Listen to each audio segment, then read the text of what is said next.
Baik, bismillahirrahmanirrahim. Assalamualaikum warahmatullahi wabarakatuh. Perkenalkan, nama saya Muhammad Sasriandito dari Prodi Ilmu Al-Quran dan Tafsir, Fakultas Usuluddin dan Studi Agama. Baik, pada video kali ini saya akan membahas tentang mata kuliah saya, yaitunya Studi Kitab Tafsir Modern dan Kontemporer. Dengan materi pertamanya yaitu pembahasan tentang Tafsir Al-Manar, karya dari Muhammad Abduh dan Muhammad Rashid Ridho. Jadi pada pembahasan kita ini, kita akan membahas salah satu karya tafsir yang paling berpengaruh dalam sejarah pemikiran Islam modern. Yang pertama itu untuk latar belakangnya sendiri. Latar belakang kemunculan tafsir ini, tafsir Al-Manar ini, erat kaitannya dengan kondisi umat Islam pada abad ke-19 dan awal abad ke-20 yang mengalami kemunduran di berbagai bidang, baik politik, ekonomi, sosial, maupun intelektual. Kolonialisme Barat yang menguasai dunia Islam saat itu menimbulkan krisis identitas, ketertinggalan pendidikan, dan melemahnya semangat kemajuan.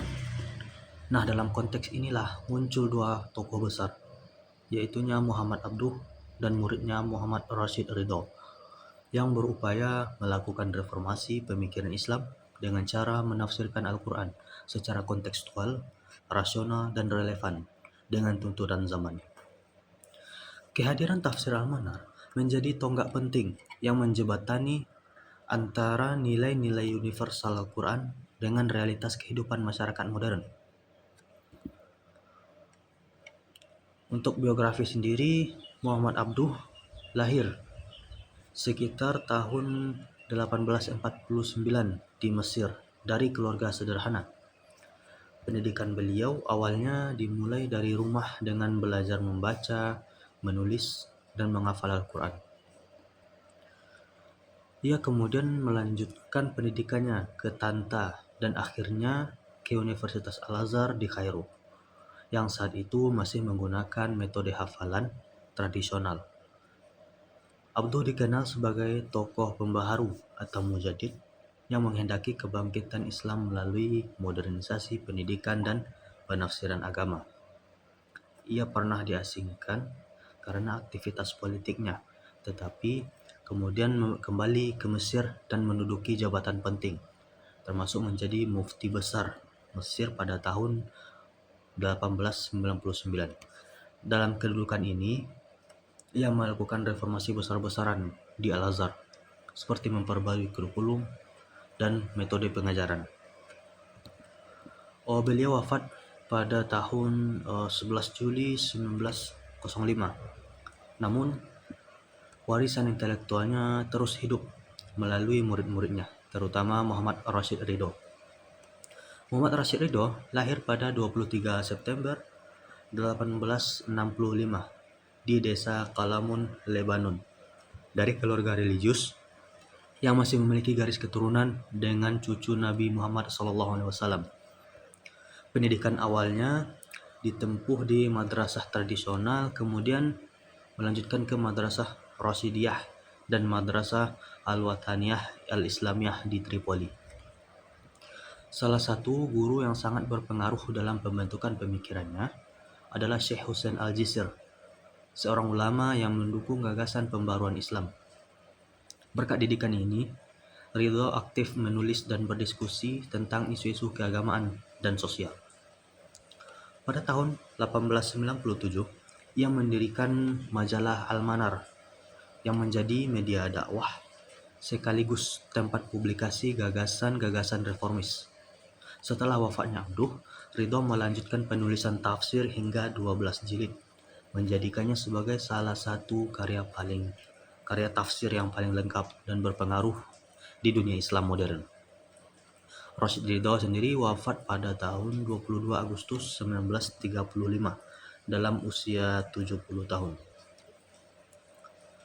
Namun, wafatnya beliau tentu meninggalkan warisan pemikiran yang signifikan bagi dunia Islam, yaitunya kitab Tafsir Al-Manar ini.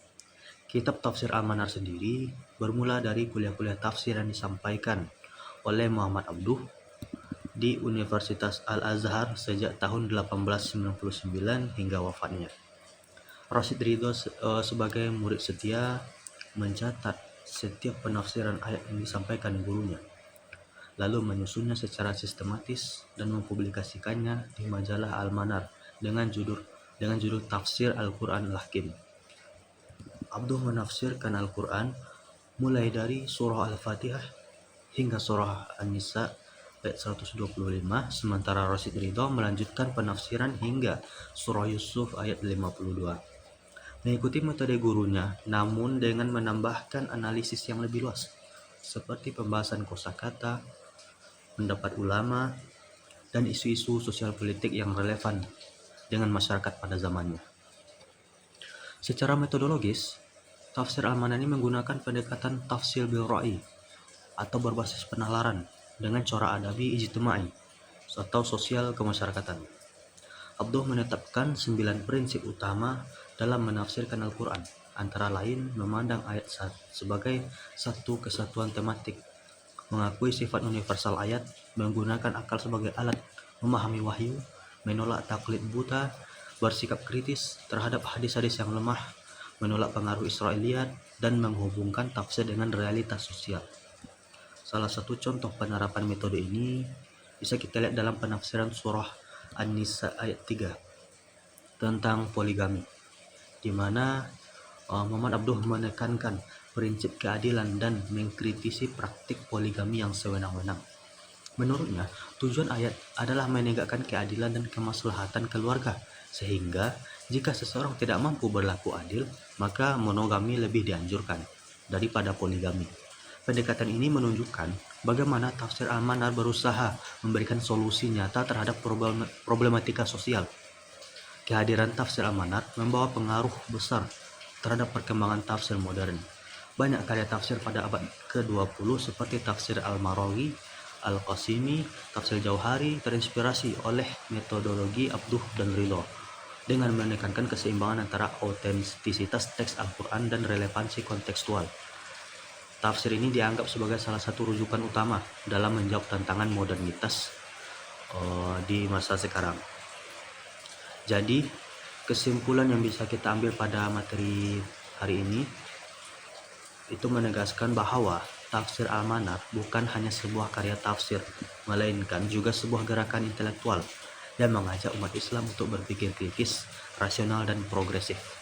Jadi saran yang diberikan adalah perlunya integrasi studi tafsir Al-Manar dalam kurikulum pendidikan Islam, pengkajian lebih mendalam terhadap aplikasinya dalam konteks isu-isu kontemporer, serta pengembangan studi interdisipliner yang menghubungkannya dengan ilmu-ilmu modern, ilmu sosial modern, agar pemahaman Al-Quran ini lebih relevan bagi kehidupan umat di zaman sekarang. Mungkin hanya demikian yang bisa saya sampaikan. Jika ada salah perkataan maupun perbuatan, saya mohon maaf. Wassalamualaikum warahmatullahi wabarakatuh.